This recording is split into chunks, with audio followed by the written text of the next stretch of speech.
events in small pieces. But when you look at huge stretches of time, it's almost impossible to wrap your head around things. So let's start small, with minutes, hours, days. You probably spent the last 24 hours mostly sleeping and working, and you probably wasted a good chunk of yesterday on the internet. Days become weeks, weeks become months, and then we have a year. Let's look at 2017.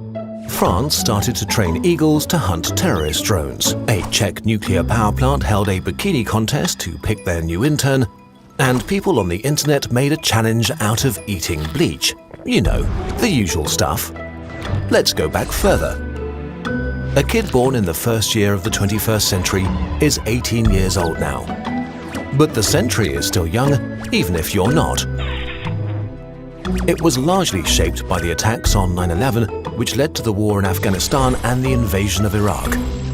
In March 2011, the Syrian civil war began and is still ongoing after 7 years. Most of us were born in the 20th century, which had the two most devastating wars in human history and the Cold War.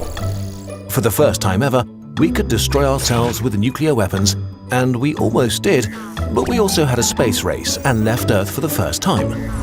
The internet was also invented, which led to memes, but also to Facebook and Twitter, so all in all, we're not sure if this was a good development. The average human lives about 79 years, which covers a good chunk of recent history. The oldest living person on Earth is currently Ceylan Jaramillo, who was born in 1896, which means that his birth was closer to Napoleon ruling Europe than to the current day. Only 250 years ago, the Industrial Revolution turned the world into a progress machine. Farmers became workers, and knowledge became easier to distribute. Around this time, we started the progress that is causing climate change today. Not that long ago, actually. The theory of evolution changed how we saw ourselves and the world we live in. Newton wrote down his theory of gravity. We discovered distant stars and very close bacteria. The 15th century was very eventful. Columbus's discovery of America and the fall of Constantinople marked the end of the Middle Ages.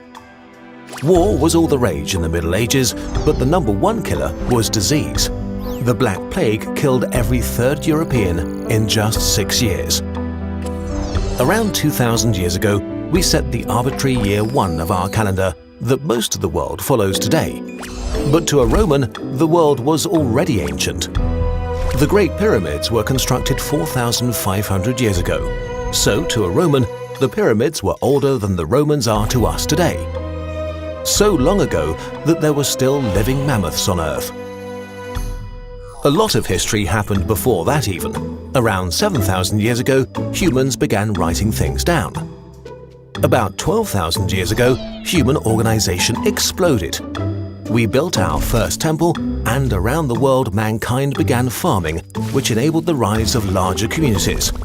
Our dominance over planet Earth really begins here. Homo sapiens sapiens, the modern human, evolved at least 200,000 years ago.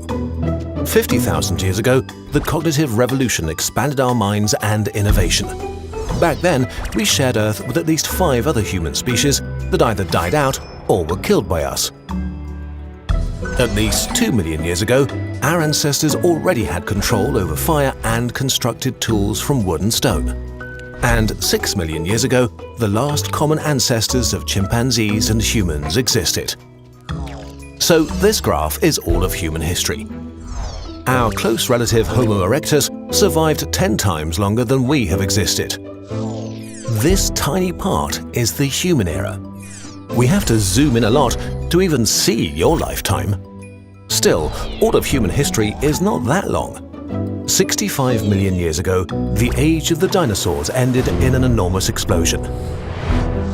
The dinosaurs ruled the Earth for over 165 million years. 27 times as long as all humans. That's so long that it means a T-Rex that lived 65 million years ago is closer to us today than to a live Stegosaurus. Dinosaurs in the form of mighty chickens are still around today. Animal life on this planet started 600 million years ago.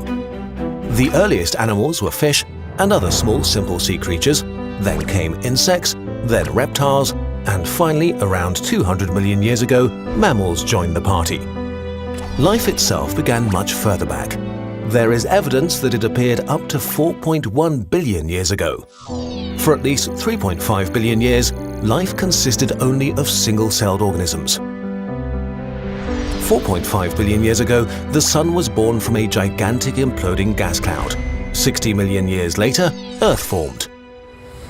In those early years, frequent bombardment by comets and asteroids supplied the Earth with large oceans. But as far as the whole universe goes, our solar system is pretty new.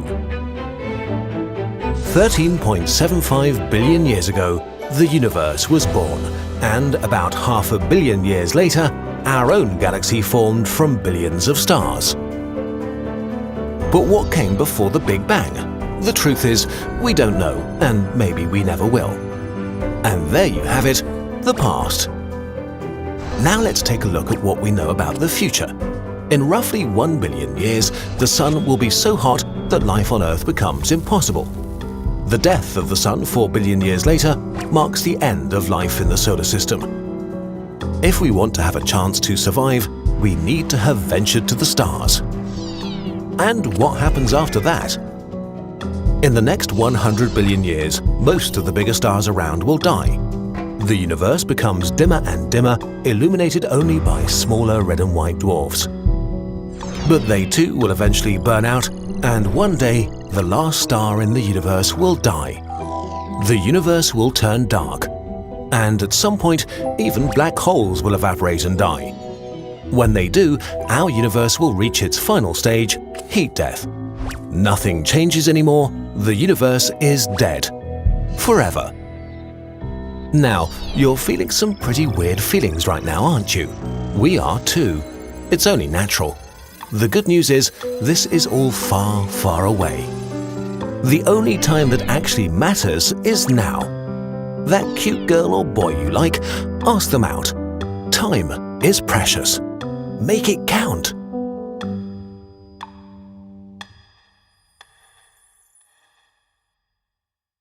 One of the questions we get asked the most is how we make animated videos.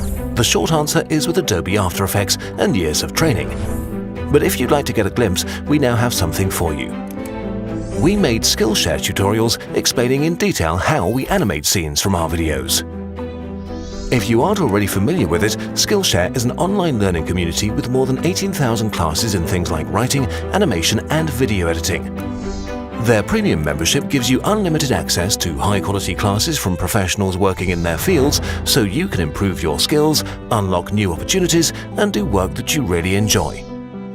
It's also extremely affordable. The annual subscription is less than $10 a month. The first 1,000 people to sign up get their first 2 months for only 99 cents. So if you want to learn new things and support Kurzgesagt, give it a try. How did you like this remake? We're thinking about redoing a few of our older videos in the next 1 or 2 years. Any videos you would like to see redone?